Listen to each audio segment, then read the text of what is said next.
Ni kweli serikali ilibadilisha utaratibu na kupeleka utaratibu wa majaribio katika baadhi ya majiji na halmashauri, fedha hizi za mikopo kuanza kutolewa kwa utaratibu wa kupitia benki, na baadhi ya halmashauri ziliendelea na utaratibu ule wa awali.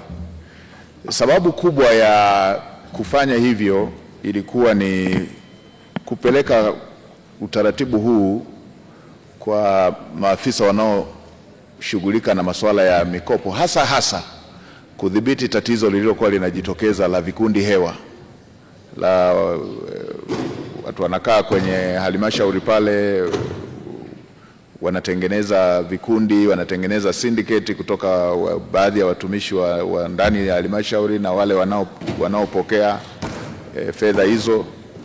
Kimsingi watumishi wasio waaminifu na wenyewe wanakuwa sehemu ya vikundi, wamezitanguliza kule kwenye kikundi na yeye anakuepo kule kwenye.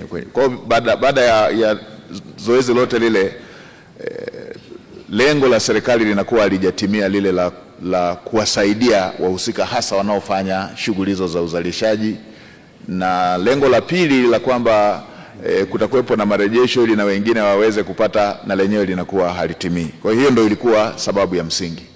Sasa baada ya kupeleka kwa majaribio kwenye maeneo haya ya mabenki, nimesikia Mheshimiwa Mbunge ulichokisema, na nilipata fursa ya kukaa na wafanyabiashara hizi ndogo ndogo, wamachinga nilikaa nao, wamachinga nilikaa na bodaboda, nilikaa na bajaji, nilikaa na mamalishe.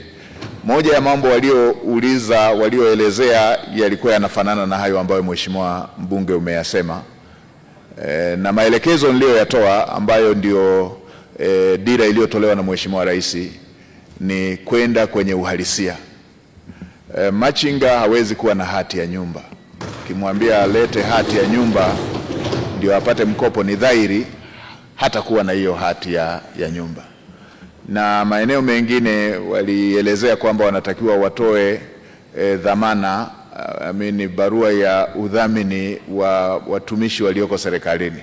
Na yenyewe machinga, mabodaboda, ukimwambia anze kuhangaika kutafuta mtumishi aliyeko serikalini ya mdhamini, na lenyewe ni tatizo lingine. Kwa maelekezo nilitoa, waondoe hayo masharti yanayokwamisha walengwa hawa kuweza kupata manufaa ya fedha hizo ambazo Mheshimiwa Rais amekusudia ziweze kuwafikia. Tulikubaliana na mabenki walikuwepo pale kwamba hayo masharti ya hati ya nyumba, hayo masharti ya barua ya udhamini kwa wale ambao wanatambulika hayatakuwepo. Labda Mheshimiwa Spika, nitumie tu bunge lako tukufu kuweka wazi eneo moja. Kwa yule ambaye hana kitambulisho cha taifa ndiye anayetakiwa utambuzi.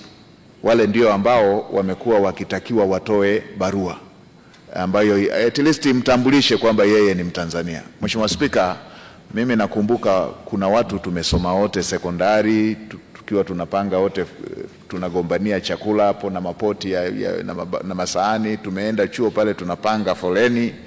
Baada ya miaka kadhaa tumeona wanashika nafasi katika nchi za jirani kule, wamesoma kwa kodi za Watanzania, wameziba nafasi za Watanzania. Kwa hata huku kwenye mikopo na kwenyewe, waheshimiwa wabunge, ni waombe mridhie utaratibu wa kupekua kwamba apate Mtanzania wenyewe ule uendelee. Lakini kwa wale ambao wana vitambulisho vya taifa hawataulizwa hati wala hawataulizwa barua ya mtumishi yeyote anayetoka serikalini.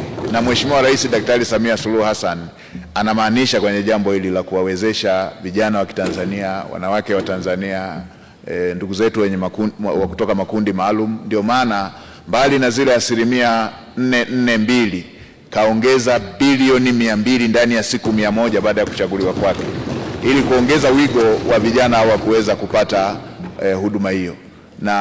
Na tayari ameshatoa maelekezo pia katika bajeti hii inayoandaliwa, itafuta utaratibu wa kuiongeza 5% nyingine ya kujenga miundombinu ya kufanyia watakakofanyia biashara hizo, kujenga miundombinu ikiwemo masoko nadhifu yenye hadhi ya utu, kina mama na vijana waweze kufanyia biashara katika maeneo ambayo ni nadhifu. Kwa hiyo hili na lenyewe serikali tunaendelea kujiandaa nalo, na 5% hii itatumika hata katika baadhi ya maeneo ambako aidha wa machinga ama wengine wenye kina mamalisha ama wengine ambao wanakosa maeneo ya kufanyia biashara, itatumika hata kununua, kutoa fidia ili machinga wafanyie biashara katika eneo ambalo watapata wateja, mamalisha wafanyie biashara katika eneo ambalo watapata wateja.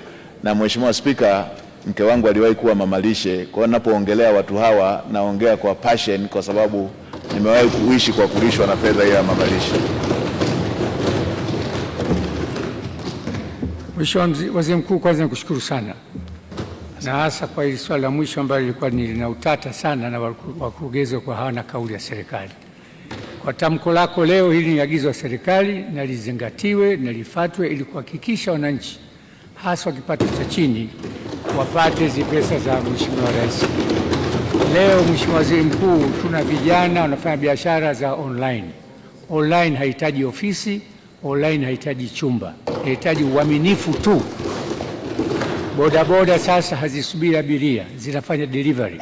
Hawa wote wanahitaji mchango huu wa Mheshimiwa Rais ili na wao wawe sehemu ya tena. Nakushukuru sana Mheshimiwa Waziri Mkuu, asante sana kwa majibu sahihi na nakupongeza sana.